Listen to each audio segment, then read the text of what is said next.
मीनू और माधव के निकाह को 5 साल हो गए थे, लेकिन कोई औलाद नहीं हुई थी। इलाज के नाम पर मीनू के घर वाले एक पैसा खर्च नहीं करते थे। मीनू हमेशा उदास रहती। वो खाली वक्त में बैठकर आस पड़ोस वालों के कपड़े सिया करती थी। अम्मी माधव को समझाती, माधव, मेरी मान तो इसे तलाक देकर दूसरा निकाह कर ले। अम्मी, हमारी किस्मत में औलाद होगी तो जरूर मिलेगी। अम्मी गुस्सा होकर कहती हैं, बंधा रहे उसके पल्लू से। मीनू सबकी बातें सुनकर खूब रोती, लेकिन उसके बस में कुछ नहीं था। एक बार उसकी ननद रत्ना अपने 6 महीने की बच्ची गुड़िया को लेकर आई थी। मीनू का बहुत दिल चाहता था कि गुड़िया को एक बार गोद में ले, लेकिन अम्मी उसे उसके पास भी नहीं पटकने देती थी। एक बार जब गुड़िया की मालिश हो रही थी तो वो भी वहाँ जाकर खड़ी हो गई। तभी, तुम यहाँ क्या करने आई हो? जाओ अपना काम करो। 2 दिन बाद ही रत्ना चली गई। मीनू खामोशी से काम में लगी रहती है। मीनू की आंखों में गुड़िया के नन्हे नन्हे कपड़े घूमते रहते। उस दिन वो सारी रात आंसू बहाती रही।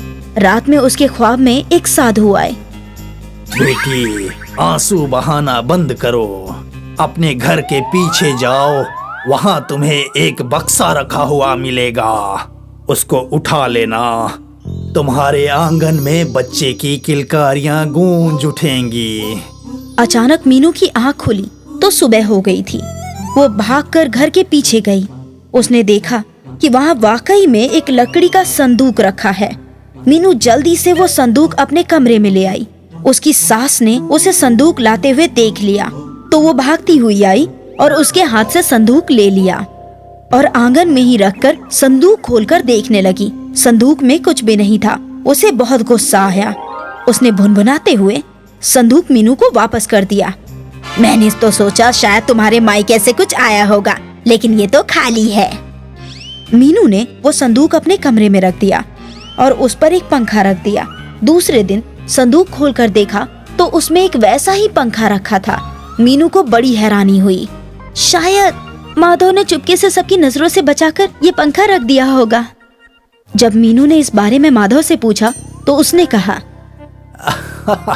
मेरा दिमाग खराब है क्या, जो पंखा बक्से में रखूंगा। दूसरे दिन मीनू ने संदूक में 100 रुपए का नोट रख दिया। रात भर करवटें बदलती रही। सुबह उठकर संदूक खोलकर देखा तो उसमें एक 100 का नोट पड़ा था। खुशी के मारे उसके पैर जमीन पर नहीं पड़ रहे थे। अब वो सारे काम बड़ी खुशी से करती। वो समझ गई थी कि ये संदूक जादुई है और इस पर जो कुछ रखते हैं वो चीज इसमें आ जाती है। अब वो रोज उस संदूक के ऊपर नोट रख देती और वो दुगनी हो जाती।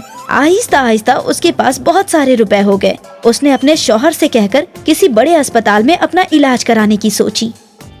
ये कुछ रुपए हैं, मैंने सिलाई करके इकट्ठा किए हैं, चलकर बड़े अस्पताल में मेरा इलाज करवा दीजिए। अच्छा, अम्मी से पूछकर बताऊंगा। इसी बीच एक दिन उसकी बहन अपने बच्चे के साथ उससे मिलने उसके गांव आई। उसको अपने शौहर के साथ मुंबई जाना था और मीनू का गांव रास्ते में ही था। मीनू ने रात में अपनी बहन को अपने कमरे में ही सुला लिया। उन्हें बहुत सारी बातें करनी थी। रात में बच्चे ने बिस्तर पर उल्टियां कर दी, जिससे सारा बिस्तर गीला हो गया। मीनू, इसी संदूक पर कुछ बिछा दे, मुन्ने को इसी पर सुला देती हूँ, हम नीचे ही सो जाएंगे। पहले तो मीनू थोड़ा अचकचाई, फिर अरे संदूक में जीता जागता बच्चा थोड़ी आ सकता है। उसने संदूक पर एक छोटा सा गद्दा बिछाकर मुन्ने को उस पर लिटा दिया। रात भर जागने की वजह से मीनू की नींद देर से खुली। वो जल्दी से नहा धोकर बावर्ची खाने में नाश्ता बनाने चली गई। उसकी बहन सुबह सुबह ही तैयार होकर चली गई थी। जब मीनू अपने कमरे में गई तो संदूक पर से बिस्तर हटा दूं, वरना अम्मी को पता चल जाएगा कि मुन्ने ने उल्टियां कर दी थी और बिस्तर खराब कर दिया था। बिस्तर हटाते ही उसे एहसास हुआ कि संदूक के अंदर कुछ हलचल सी हो रही है। उसने संदूक खोला तो उसकी आंखें फटी की फटी रह गई। संदूक में मुन्ने के जैसा ही एक बच्चा आराम से सो रहा था। संदूक खोलते ही उसने आंखें खोल दी और मुस्कुराते हुए हाथ पैर फेंकने लगा। ओह, साधु जी ने सही कहा था। बच्चे को उसने गोद में उठा लिया और भागती हुई बाहर आई। अम्मी, ये देखिए कितना प्यारा बच्चा है। ये किसका बच्चा है? अम्मी, ये मेरा ही बच्चा है। मीनू ने अपनी सास और माधव को शुरू से लेकर आखिर तक सारी बातें बताई। सब बहुत खुश हुए। सास ने तो बच्चे को अपनी गोद में ले लिया। बच्चे का नाम उन लोगों ने गुड्डू रख दिया। 1 महीने बाद, मीनू, इस बच्चे को एक बार संदूक पर सुला दो, क्या पता फिर एक बच्चा आ जाए, घर में 2-2 बच्चे हो जाएंगे। उन्होंने एक दिन गुड्डू को उस जादुई संदूक पर सुला दिया। सुबह जादुई संदूक में एक और बच्चा आ गया।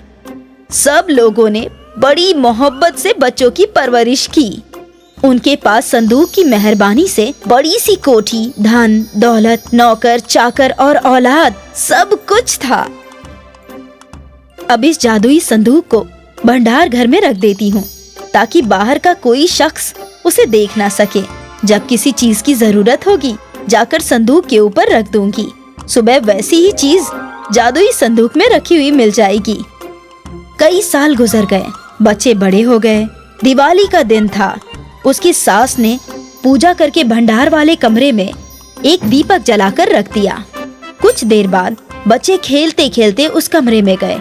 उन्होंने दीपक संदूक के ऊपर रख दिया। सुबह जब मीनू को कुछ जलने की महक आई तो वो भागती हुई गई। वहां जाकर देखा कि भंडार घर से धुआं निकल रहा था। सब लोगों ने मिलकर आग बुझाई, पर जादुई संदूक के जलने से मीनू का रो रो कर बुरा हाल था।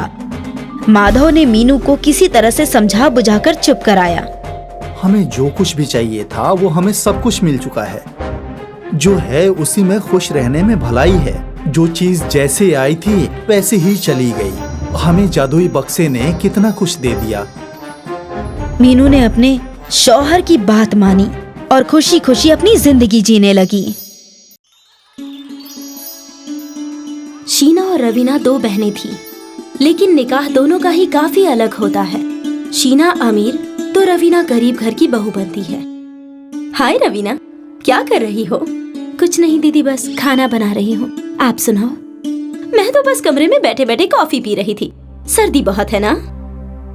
कैसी बात कर रही हो दीदी, शहर तो एक ही है हम दोनों का। गर्मी के मारे मेरे तो पसीने छूट रहे हैं। अरे मेरी अजीज बहन, मेरे कमरे में एसी चल रहा है तो ठंडा ही होगा ना। अब काम वाली खाना पका रही है तो बस खाने के वक्त कमरे से बाहर निकलूंगी। ओह अच्छा, अच्छी बात है दीदी, तो यहीं आ जाओ ना मेरे घर। हाँ हाँ जरूर आऊंगी। ठीक है दीदी, अब आराम से बात करते हैं। हाँ। रवीना फोन रखती है कि सामने सास खड़ी होती है।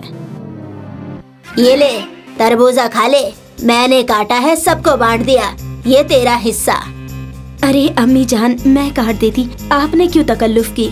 बस रोटी बनाकर खाती हूँ। सास रवीना का हाथ पकड़कर कूलर के पास ले जाती है, जहाँ पहले ही उसकी ननद और देवर बैठे होते हैं। भाभी जान आओ, लूडो खेलते हैं, इसे तो शिकस्त मिल रही है, आप आइए ना। अरे मैं तो रोटी बना रही थी। अम्मी जान ले आई खरबूजा खाने। अब आप भैया लूडो खेलने कह रहे हो, खाना बनाना है। कोई बात नहीं भाभी जान, रोटी मैं पका लूंगी। रवीना का हंसता खेलता परिवार था। सब एक दूसरे की मदद करते। रोज सुबह शाम पूरा परिवार साथ बैठता। अरे रवीना, चलो तैयार हो जाओ, भेल पूरी खाकर आते, चौपाटी चलते, बहुत खुशगवार मौसम हो रहा है। रवीना भी जल्दी तैयार हो जाती है और दोनों घूमने जाते हैं कि शीना का फोन रवीना के पास आता है। क्या कर रही हो रवीना? अरे दीदी, मैं घर पहुंचकर फोन करती हूँ। शौहर के साथ चौपाटी आई हूँ। आप बताइए क्या कर रही हैं? मैं तो कमरे में बैठी हूँ, टीवी देख रही थी। अरे दीदी आ जाओ ना चौपाटी, बहुत ही खुशगवार मौसम है। 2 व्हीलर मोपेड पे ठंडी ठंडी हवा लग रही थी, बड़ा मजा आया। अरे नहीं नहीं, 2 व्हीलर है, कहाँ हम लोगों के घर जानती हो तुम तो। खैर तुम आ जाओ ना कल मेरे घर। बताती हूँ दीदी, माँ जी से पूछ कर आती हूँ। रवीना फोन रख देती है। तुम्हें लगता होगा ना कि काश तुम भी शीना आपा की तरह पैसे वाले घर में निकाह करती। तो मैं कौन सा गरीब घर से हूँ? खा रही हूँ, पी रही हूँ, अच्छा पहन रही हूँ, घूम रही हूँ, फिर क्या। खैर भेल पूरी पैक करवा लो घर में सबके लिए। अगले दिन शीना के घर पर। चलिए ना शाम को रवीना के घर पे चलते हैं, बहुत दिनों से बुला रही है। मेरे पास वक्त नहीं है। रात को मेरी एक दावत है, बिजनेस रिलेटेड। तुम ड्राइवर के साथ चली जाओ। नहीं, अच्छा नहीं लगता। निकाह के बाद शौहर के बगैर बीवी कहीं जाती अच्छी नहीं लगती। कैसी मिडिल क्लास बातें करती हो? अम्मी को देखो, कितनी सोशल लाइफ एंजॉय करती हैं वो। मैं नहीं जा सकता। अच्छा, शाम को कहीं बाहर चले? आजकल मौसम बहुत खुशगवार होता है। यार अभी तो बताया दावत है, वो भी ताज में। तुमको चलना है तो बताओ। नहीं, ताज का मन नहीं है। चलिए ठीक है। पति दफ्तर चला जाता है। शीना सारा दिन घर पे या तो टीवी देखती है या फिर मोबाइल। वो सोचती है कि घर वालों के साथ जाकर थोड़ा बैठे।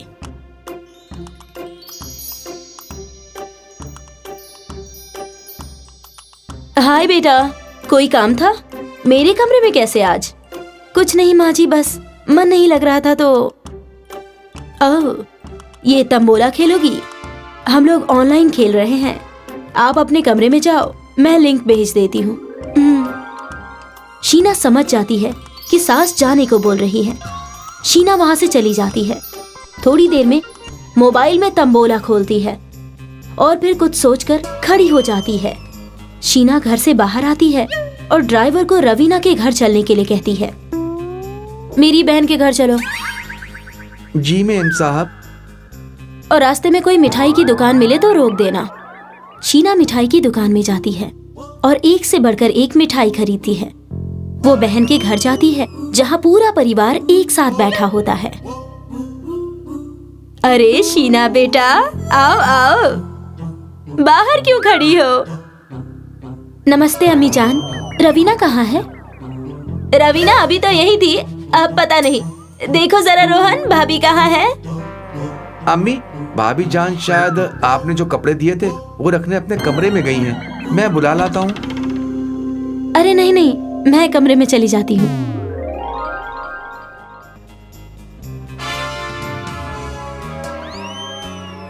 शीना रवीना के कमरे में जाती है जहाँ वो बालकनी में पड़ोसन से गुफ्तगू कर रही होती है। अरे दीदी, कैसे आना हुआ? आओ हाँ, चलो मेहमान खाने में चलते हैं। नहीं नहीं, क्या सबको परेशान करना, कमरे में ही बैठते हैं ना। कैसी बातें कर रही हैं दीदी, आप आई हो तो सब आपसे मिलना चाहते हैं, चलो ना। रवीना और शीना सबके पास जाते हैं जहाँ सास चाय और नाश्ता बना कर लाती है। अरे अम्मी जान, आप क्यों बना रही हैं? इसलिए क्योंकि हम साथ बैठ सके। अब अम्मी जान आप बैठ जाइए। रवीना के घर का माहौल शीना को अलग सा ही लगता है। कितना वक्त हो गया था इस तरह का खाना नहीं खाया। कितना स्वाद है इस खाने में। ऐसा खाना तो हम लोगों के घर रोज बनता है। अच्छा, खाने में क्या खाओगी दीदी? अरे इसे वो खिलाओ जो गांव वाली बुआ सिखा कर गई थी। हाँ हाँ, मैं बनाती हूँ। रवीना की ननद और देवर भी शीना के साथ बात करने लग जाते हैं।